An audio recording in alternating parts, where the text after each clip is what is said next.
Am I the a-hole for telling my girlfriend that we cannot afford for me to be her sugar daddy? My male 27, girlfriend 23 is absolutely beautiful. And most of her friends are also physically attractive women as well, and they like to party with rich men they meet. My girlfriend and I have been together for a couple of years. I make a decent living, but I'm not NBA rich. I don't have a trust fund. I'm not a tech millionaire. I just make a very good salary and bonuses, enough to have paid for a good portion of my house and to have graduated without debt. I want to retire young enough to enjoy my life, so I invest and save most of my money. Not all. I'm still enjoying my life now. I'm even taking us to all-inclusive in Jamaica for the New Year's. But she's jealous of her friends. They get lavish gifts, and they go out for dinner all the time. She loves me, and we have plans for the future, but she keeps bringing up all the things her friends get from their male admirers. I finally snapped and said that I could not afford to be a sugar daddy. She said her friends aren't like that, so I pointed out that they literally do not make enough money to support the lifestyle they have. I pointed out that one of them drives a $1,000 Lexus, and she works part-time at a restaurant as a hostess. She says that I'm calling her friends sex workers, which I would not do, and judging them. So I asked her to explain how her friends afford dinner out at very expensive restaurants while earning minimum wage in some cases. So now she thinks I'm an a-hole for making what I feel are apt observations. She asked if I consider her that way because I pay for everything and earn 6 times what she does. I told her no, that I'm proud to have a teacher for a girlfriend, but she is still sulking. Now for the top comments. You have 2 choices. Sit down with her and have an adult conversation that although she may be jealous of all the gifts her friends get, you do not/cannot get her all those same things. If you're paying for most of the luxury/bills whatever, you get a big say in what luxuries are enjoyed. Or you can end a relationship. She sounds a bit immature, not the a-hole. I was thinking she sounds naive. Yeah, or not. It's hard to say based on this post how transactional their relationship really is. But I thought it was odd that first thing Opie did was say how beautiful she was. Not the a-hole, but if she is all about appearances and having nicer things, please know that she will ditch you when the person who can afford those things comes along. Exactly this. She is young and probably has a very shallow definition of love. Perhaps. Or maybe she does love Opie, but that doesn't mean that she'll ever stop being jealous of her friends and their rich men. I think Opie needs to realize that this is something he'll likely have to put up with, as long as they're in a relationship. If she loves Opie, then she would stop with the comparisons. She has to learn to be happy with where she is and what she has. If not, the jealousy will begin to override everything else, because she will want to either push Opie to do more or find someone else to keep up. It's unhealthy. Not the a-hole. She's young and foolish. She's equating material things with someone caring about her. Her friends might not be sex workers, but they're definitely trading something that requires no effort for getting boons in life. They're what the nice guys and incels always complain about. They are who give the rest of us a bad name. I have no sympathy for them at all. Their looks will fade, and if they don't have an education or career, their 100K Lexus as sugar daddy present days will be a thing of the past. Your girlfriend needs to grow up. There's nothing to be jealous of. If she wants expensive things, she needs to shuck her little buns and work for them. Next story. Am I the a-hole for telling my best friend her grandfather is planning to disinherit her? I found out my boyfriend's grandfather is planning to leave him everything and disinherit everybody else, after he answered a phone call from his grandfather while I was laying on him. I asked him about it once he got off the phone, and he explained what was going on, but told me not to mention it to anybody else as his grandfather didn't want them to know yet. Her sister is my best friend, and I don't keep secrets from her, which he knows. She's relying on some money her grandfather promised to give her, and I didn't feel right not saying anything to her, so I told her what I knew. She told everyone else, and now their family's fighting and arguing over this. Their grandfather is blaming me and wants my boyfriend to leave me, because he said I'm a troublemaker. My boyfriend is also angry at me, because now his sister is refusing to speak to him or let him explain. Am I the a-hole? Info. Why is the grandfather doing that? But with the current info, you're the a-hole. Boyfriend told you not to tell anyone, and likely wouldn't have even told you had you not been next to him while he was on the phone. My boyfriend is his favorite grandchild, and because he thinks the rest of them are disappointments in comparison.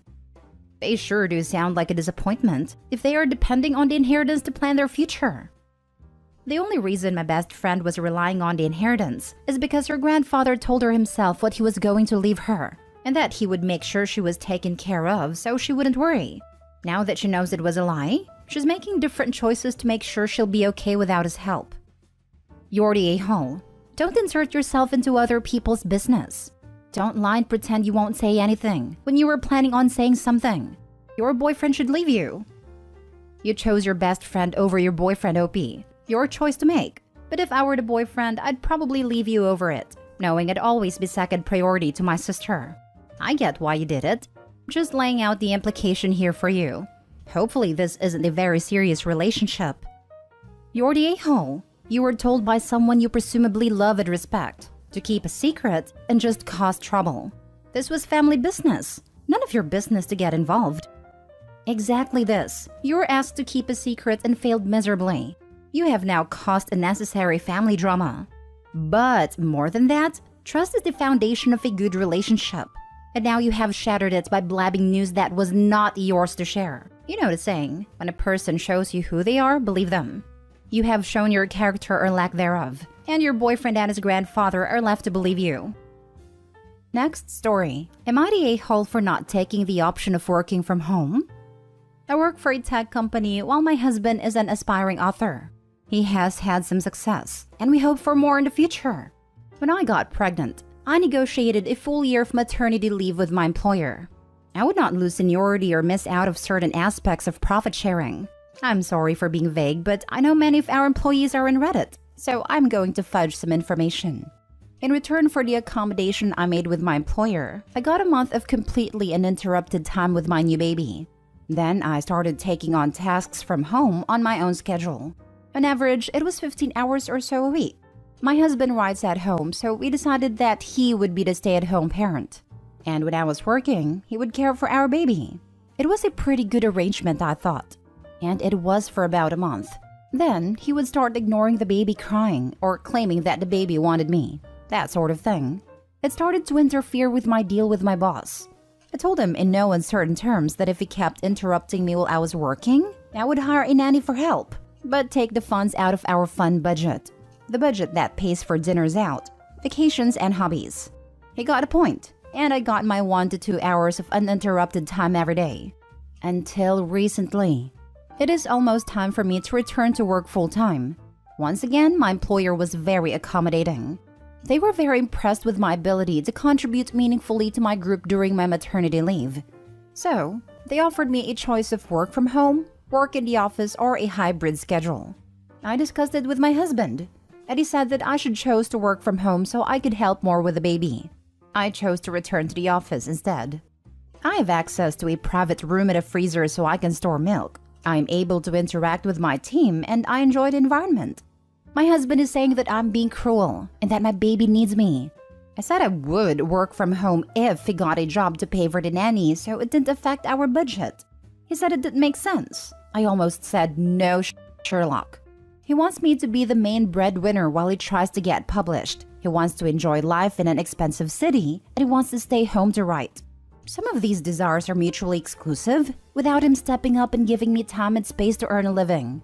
We just saw his family for Thanksgiving, and he was complaining to his mom about me choosing to leave him at home with a baby and returning to work. She started in on me for my choice. I was embarrassed, until his dad spoke up and reminded her that when my husband was born, she was a stay-at-home mom and housewife. He said that was what my husband signed up for if he didn't want a job. It just became a big argument. Now we are home and I feel bad, and he says that he feels emasculated. So we are arguing. I feel like an a-hole abandoning him and our baby. And his mom thinks I am. Edit. When I say he has had success, I mean it. He wrote a novel that he self-published. It was optioned for a movie. It was a lot of money to us at a time. But after the agent and lawyers took their shares, there was a lot less. And the movie never got made. So there was no more money or publicity for his writing there. Now for the top comments. Not the a-hole. You have given him options. He is the one making it difficult for you to continue funding your home. I have tried explaining that to him. My feeling is that if he'd like to be part of a household in which he contributes nothing of value, he can move back in with his folks. The important part is, tries to get published. I have a friend who is a writer and it is her job, yet she has to take care of the kids while her husband works in an office. It's a lot, and she struggles to make deadlines because kids. So at first I thought Opie was being unreasonable, but if he doesn't even have a publisher, then this is basically a hobby. The sensible financial thing would be for him to get a job and work on the writing in his spare time. But this is the way he wants it, so Opie's not the a-hole. Not the a-hole. He feels emasculated? Apart from the fact that that's just an attempt at manipulation, if his masculinity is that fragile, he can fix it by getting a job. So to clarify, he wants to stay home, not work, and not take care of the baby. Essentially, he wants to contribute literally nothing to the household in terms of either money or effort. This is absurd. He is beyond entitled and selfish. You have to work, because nobody else is. If I were you, I'd be telling him I'll compromise by giving him two options. He stays home and takes care of the baby, or you hire a nanny and he can GTFO because he's dead weight at this point. Your father-in-law's right. This is what he signed up for if he didn't want a job. He has to pick one, work or childcare. He doesn't get to just say neither. This, yes. Being able to stay home and work on his writing is a huge luxury, and he seems absolutely not appreciative of this chance he has. I know a New York Times best-selling author who has a day job. He's written many books, but he had to keep working for years. He now keeps working because he enjoys it. That absolutely was not the case for a long time. Last story. Am I the a-hole for telling my wife she is the sucky friend? I, 25 male, married my wife, 33 female, this past winter. We have 2 kids together, 4 female and 18 months male. I work full-time, but my wife is a stay-at-home mom. The reason I mention this is that my wife has never had many friends. And by many, I mean she's had a max of 4 at any time in the years I've known her. The one friend she's always had, Kayla, 33 female, she's known for 20 years. She's 7 hours from us. Her other friends also have kids around the same age as our daughter. They are Cody, 28 female, and Casey, 35 female. They met as the kids have the same key worker at the daycare. Kayla was supposed to be my wife's maid of honor, but she got multiple trips to urgent care sick 2 weeks before the wedding. Eventually, we said it was best if Kayla skipped it. My wife was gutted not to have her best friend there, but had Cody step in. A couple of days ago, I heard my wife talking to Cody and Casey about how she hadn't heard from Kayla in months and Kayla doesn't check in. They were trashing her and talking about how when they all met up with her for my wife's dough show, like a Bucks night for women, and Kayla at my wife's hometown, Kayla had been boring, awkward, and a downer the whole time. They pointed out that Kayla was a sucky, self-interested piece of suck who didn't understand how hard it was to be a mother, and they'd all needed that night because she doesn't have kids yet, and that my wife was right to cut her the duck out when she didn't show to the wedding or apologize. I waited for Casey and Cody to leave before asking my wife what the heck she meant. My wife's response was to say that it was just girl talk, and that Cody was right anyway about everything she'd said. I was very quick to point out that before the others, Kayla was the only friend my wife had. She bent over backwards for my wife and my daughter, and would even drop whatever she was doing to drive down in a babysitting emergency or if she just had time. I reminded her that it wasn't practical for Kayla to take off work and drive 6+ hours for silly wedding tasks, and that she probably felt completely alienated in her own home in my wife's dough show because I know for a fact that the only thing my wife, Casey, and Cody have in common is their kids, so it wouldn't surprise me if that was all they talked about. She desperately wants to be liked by Casey and Cody just to have people around her, so I get it. I finished by pointing out how messed up it was for my wife to agree that Kayla doesn't understand because she's not a mother, when she was there through Kayla losing 3 babies, and told her that it's her own fault that Kayla doesn't want anything to do with her anymore because she is the sucky, self-centered friend, not Kayla. My wife didn't respond. She immediately burst into tears, packed a bag and left. Everyone is texting and calling me I'm the a-hole and that I need to apologize, but I think it was the reality check my wife needed. Am I the a-hole? Not the a-hole. Not one bit. Sorry, sometimes the truth isn't so nice. It does sound like your wife isn't being a good friend. Also, Kayla was in the hospital twice, but that qualifies as missing the wedding? Did she also not grovel enough and compensate with a gift 5 times her annual salary for being so thoughtless and selfish? Not the a-hole. Hopefully, one day your wife will realize the value of having married someone decent.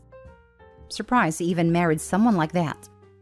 They got pregnant when he was 20 and her nearly 30. Combined with a horrible attitude she has, sounds like she targeted someone young and easily manipulated. Unfortunately, not the a-hole. I think everyone is allowed to have a perspective, and I actually think you communicated respectfully. Your wife, on the other hand, seems to be the a-hole for leaving and then obviously trying to get others to harass you. Your wife sounds toxic, and unfortunately, if that's who she is, you might need to consider leaving her. It seems impossible for her to handle any sort of proper discussion, and this is only going to get worse with time. Not the a-hole. Sometimes I give my husband a reality check if I really don't agree with him. His response is to accuse me of never being on his side. I answer with, I'm always on your side. 100%. Just because I don't agree with you or I think you did a crappy thing doesn't mean I don't support you. You did the right thing according to your values. You thought it was important enough to say something. I agree with you, by the way. She didn't like it. That's okay. Here's something to think about. How would you react if she did it to you? I like that. I'm always on your side, 100%. Just because I don't agree with you or I think you did a crappy thing doesn't mean I don't support you. Maybe the OP should use this when he hopefully gets a chance to speak to his wife. He should also point out that he hopes she would do the same thing for him. Not the a-hole.